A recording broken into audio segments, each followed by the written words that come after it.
Antibiotics. These are the chemical substances which are basically derived from the living cells and are capable of destroying some microorganism, or they can inhibit a life process. They can inhibit a process on which life of an organism is dependent, and that too in a very small concentration. So basically, chemical substances produced from living cells which are capable in small concentration of inhibiting life processes or destroying the microorganisms. The word antibiotic is derived from the word antibiosis. This antibiosis means a process in which one organism may destroy the other one to preserve itself. Like in order to save its own life, it kills the other organism. That process is called antibiosis. So the word antibiotic is derived from the word antibiosis. Now these antibiotics are also classified as chemotherapeutic agents. Okay. Now what are the requirements of the antibiotics? They should be antagonists in the growth and or survival of one or more species of microorganism. So basically antagonizes the growth of microorganisms, and it should not have a toxic effect. Like if I am consuming an antibiotic on my own body, it should not show any toxic effect. No toxic effect. It should be stable also, like because it is extracted from the living cells, so the process of isolation and making a suitable dose, using it, and after that absorption in the body, throughout all those processes it should be stable होनी चाहिए during isolation, doses formation and absorptivity. During all these processes it should be stable, stored for a long time. Otherwise it's not very useful, because once the antibiotic is prepared, it has to be transported to the various places, and there it is sold. After that some people store it in their houses, so it should not expire very quickly. It should be stored for a significant time period. Then last point, it should not remain in the system. Like if a human is consuming it, it should not remain in the system for a very long time. It should be eliminated from by the system. तो हमारा body उसको eliminate कर पाए, that is the requirement of being an antibiotic. Antibiotic have been found to be clinically effective in protozoa and fungi infections. इन दोनों के case में antibiotic काम आती है. Some antibiotics are even carcinostatic. So what they do, if somebody has a cancer, it will stop it right there. It will prevent its growth. वो tumour की growth को रोक देते हैं. Antibiotics are also used in agriculture. There it is used to kill pathogenic microorganisms. Geneticists also use it for mutation in the molds. Molds में mutation के लिए geneticists also use it. Now comes the classification. Classification can be based on various things, but the first classification that we are seeing is the type of bacteria that an antibiotic can destroy. So there are three types basically. First is if the antibiotic is active mainly against gram-positive bacteria. Second, if it is mainly active against gram-negative bacteria. And third, if it is active against both the types. If you see gram-positive bacteria, in case of gram-positive bacteria, examples are penicillin, erythromycin, leukomycin, bacitracin. If you talk about gram negative, examples are streptomycin, neomycin, gentamicin, cycloserine. Third category is both gram positive and gram negative bacteria. Examples are ampicillin, cephalosporin, rifamycin, and tetracyclines. Now comes a classification which is based on the chemical structure.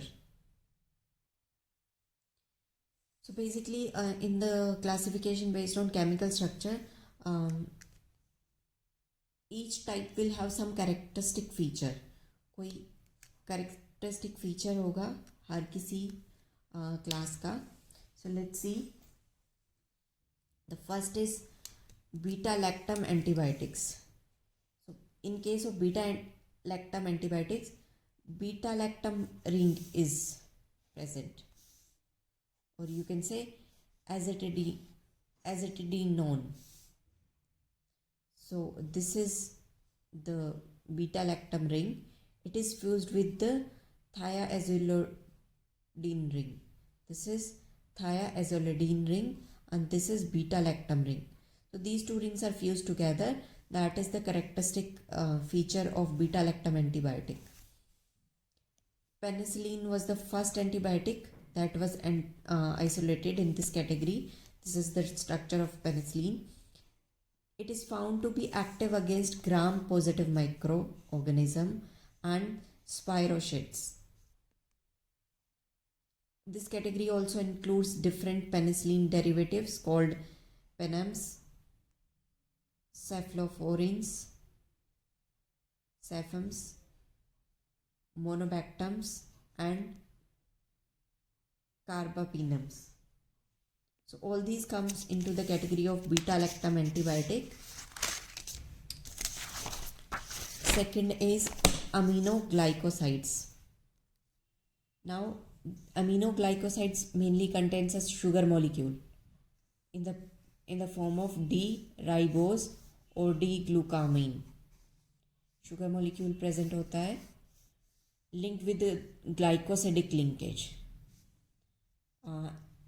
These are also known as aminocyclitols. Examples are streptomycin, neomycin, paromomycin, etc. If you see the structure of streptomycin, you could see there is a ribonucleic acid present here. Ribose sugar present here. These are active against gram-negative bacteria. When we were looking at the classification based on which bacteria these antibiotic act on, so these were also examples of gram-negative ones: streptomycin, neomycin, and paromomycin. These are used in the tuberculosis therapy.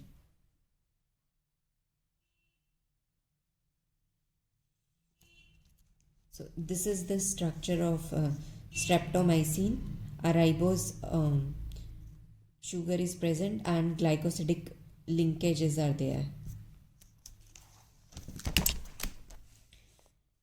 Third type is tetramycin.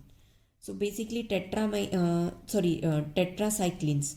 So the main feature is it has 4 rings fused together.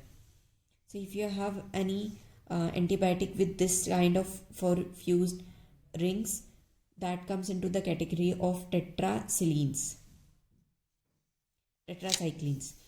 These are the broad spectrum antibiotics. These are active against a lot of bacteria and fungal disease. Example are tetramycin, aromycin, daclomycin. Tetramycin we had seen in the case of it is active against gram-positive as well as gram-negative bacteria. So tetracyclines are basically broad spectrum antibiotics. Macrolides.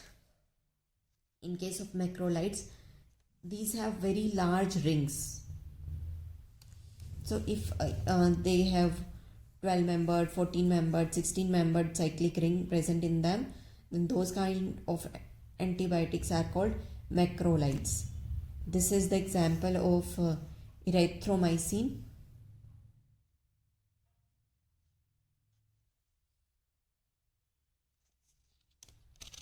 In case of erythromycin, we have 14 membered ring present.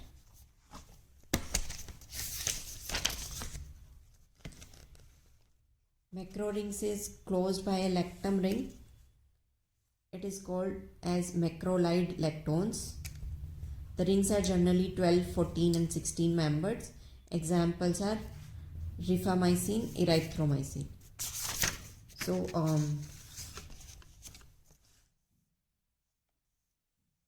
we have seen this structure. This is basically a lactam structure present here. Fifth category is chloroamphenicol and synthetic analogues. So these are active against bacteria as well as viruses. Sixth is polypeptides. So they will have polypeptide chain, and these are the most powerful bactericidal antibiotics. Like they act against the bacteria mainly. So example are bacitracin. Seventh is polyenes. So they have conjugated polyene system. Example is mystatin. Eighth is cyclic peptides. So in these antibiotics, cyclic peptides are present. Example cycloserines. Ninth is lunomycins. So these lunomycins have sulfur present in them, but that sulfur is not a part of ring. Generally बहुत सारे antibiotics, बहुत सारे drugs में हम देखते हैं कि heterocyclic ring present होती है. So heterocyclic ring have either nitrogen, oxygen और sulphur, but lincomycins have sulphur which is not part of the ring. Ring का पार्ट नहीं होती है. So that comes in the lincomycin category. Last is antineoplastic. Antineoplastic are used in controlling the cancer. Example is antinomycin. That's it with the antibiotic.